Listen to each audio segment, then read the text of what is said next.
Hey y'all, you're back with Mrs. James, continuing on our Unit 4 review. For the next two activities, I have combined them together. So we have activity 22 and 23, which is all about exponential functions. We're going to start off with exponential growth and then transition into exponential decay. Exponential functions is one of my absolute favorite topics to teach in Algebra 1. I love it so much. You can ask any of my students. They know that I love teaching this unit because it's just so real world apps. All right, we have the National Association of Realtors, and they estimate that on average the price of a house doubles every 10 years. Tony's grandparents bought a house in 1960 for $10,000. If only houses cost that much today, that would be pretty awesome. Assume that the trend identified by the National Association of Realtors applies to Tony's grandparents' house. And we are asked to complete this table of values, okay? So it is, just a reminder, it is doubling every 10 years, and the original value of the house in 1960 was $10,000, okay? So let's fill out the chart and then let's talk about it. So 1960, obviously 0 decades have passed, and the value of the house was $10,000. So in 1970, how many decades have passed? Well, it's been 1 decade. Remember, a decade is every 10 years, okay? And the value of the house has now doubled, therefore it is $20,000. So what is the ratio of values of consecutive decades? So the ratio of values of consecutive decades is going to be the current value of the house over the previous decade's value of the house. So that's going to give me $20,000 over $10,000, which would reduce to a ratio value of 2. All right. So then for the next decade, all right, the value of the house is now $40,000. And the ratio of values of consecutive decades would be 40,000 over 20,000, which reduces to a value of 2. Now for 1990, 3 decades have now passed. The value of the house is $80,000. And once again, that ratio value is 2. So what are we noticing? What are some patterns or trends that you're noticing? Well, if you notice that the value of the house is consistently doubling, we also notice that the ratio of values is the same. Coincidence? I think not. All right. Now they want me to estimate the value of the house in 2010. Well, guys, our table stopped in 1990 at 3 decades. Okay. Well, if I go 1 more decade, that's going to be at 2000. All right, so the value of the house would be $160,000. Well, if I go 1 more decade, that would be at 2010. So I was at 160, and I'm going to double that. So an estimated value of the house based on this trend would be $320,000. Okay, so this is an estimate. But how can I know for sure what's the value of the house?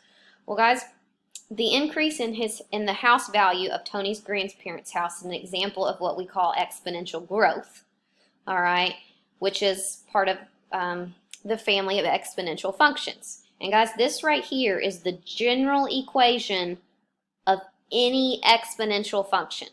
F of x equals a times b to the power of x. X is going to be the domain value, or your input, okay? A will always represent the initial amount, and B represents the common ratio, and it will always be greater than 1 when talking about an exponential growth function.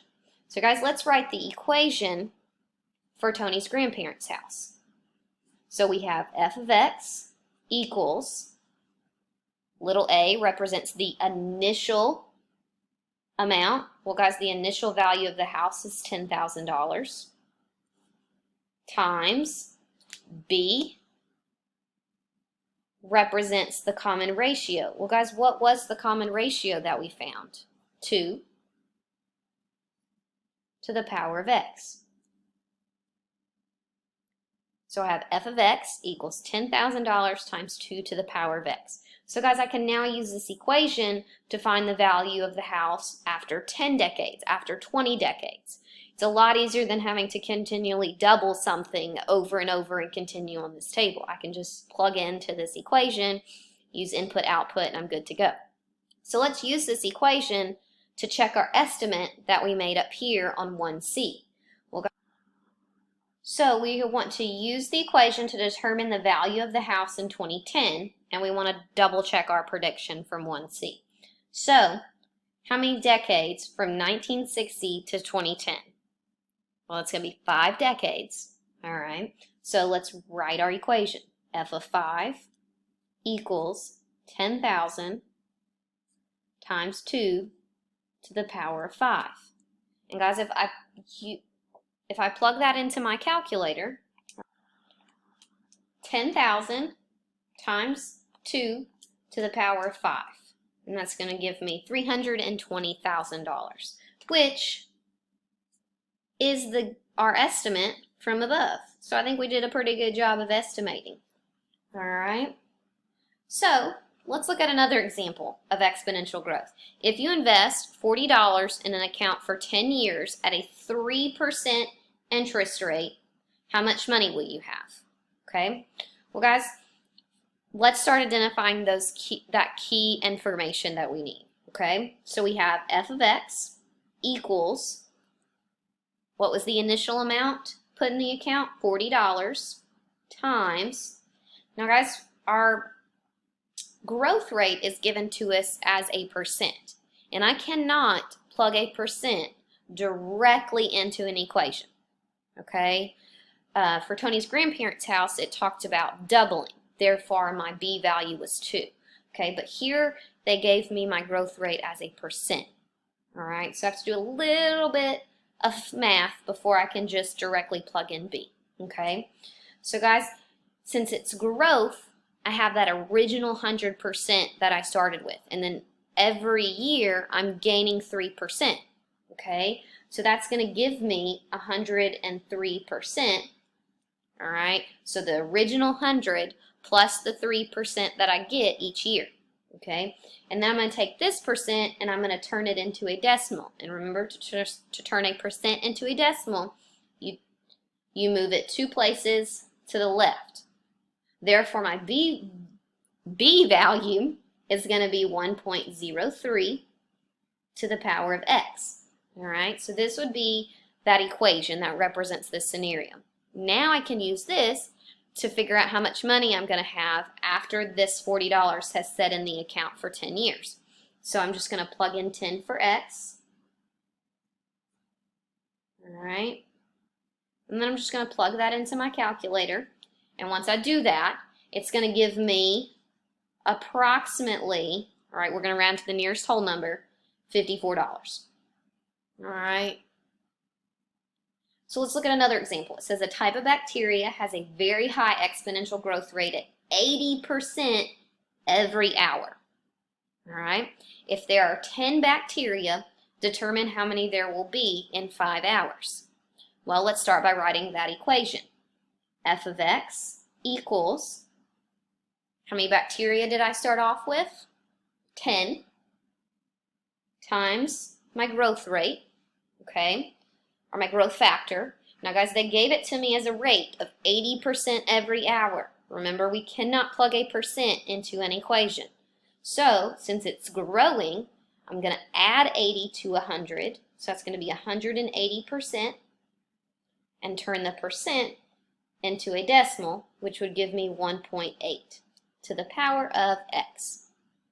And we want to know how many bacteria there are after 5 hours. So let's plug in 5.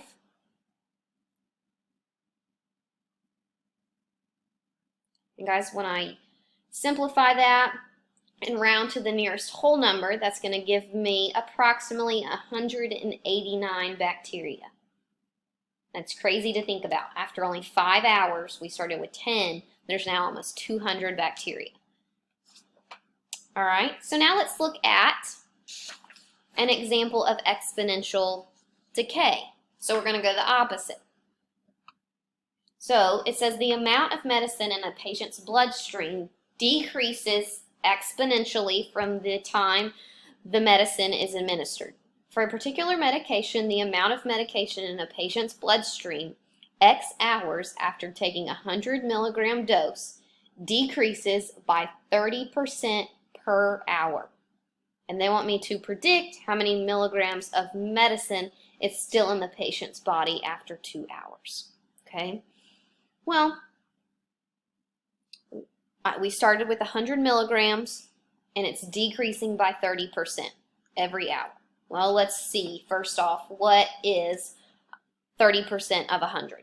Okay? Well, guys, if you don't know that right off the top of your head, okay, you can put it into your calculator. It's 100 times times 0.3, okay? And that's going to give you 30, okay?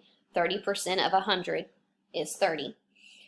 So that's going to give me 70 milligrams after 1 hour. But they want me to estimate after 2 hours, okay? So let's find 30% of 70. So that's 21. So 70 minus 21 is going to give me 49 milligrams. Okay? So approximately 49 milligrams are left in this patient's body after 2 hours, according to the information they gave me.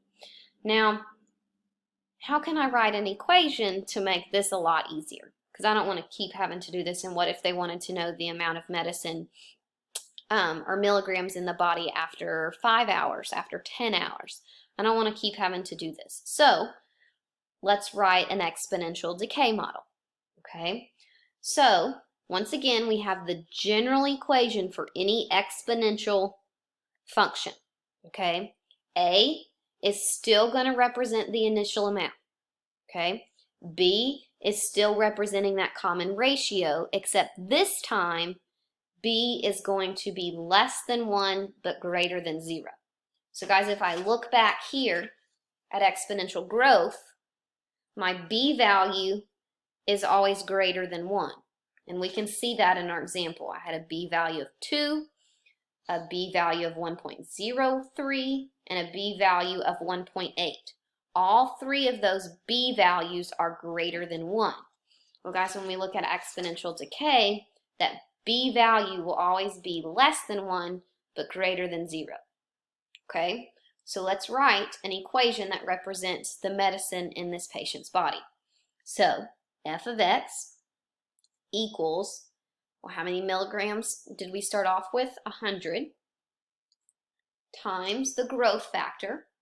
Well, guys, we're decreasing by 30%. Once again, we cannot plug a percent directly into an equation. Now that percentage increase, and we added it to 100 because I grew and I never lost the original value. Well guys, here we're decreasing by 30%, therefore I'm losing some of my original value. So instead of adding the 30% to 100, I'm going to subtract it from 100. All right, and that's going to give me 70%, and then turn the percent into a decimal. Therefore my B value is now going to be 0.7. All right, and we want to use this equation to verify our prediction for up here. So guys, let's plug in 2 for x. F of 2 equals 100 times 0.7 to the power of 2.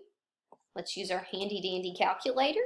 100 times 0.7 to the power of 2. And guess what I get? 49 milligrams. All right. So we were correct up here with number 6. All right, so looking at number 8, we have a Honda Accord that depreciates at 15% per year.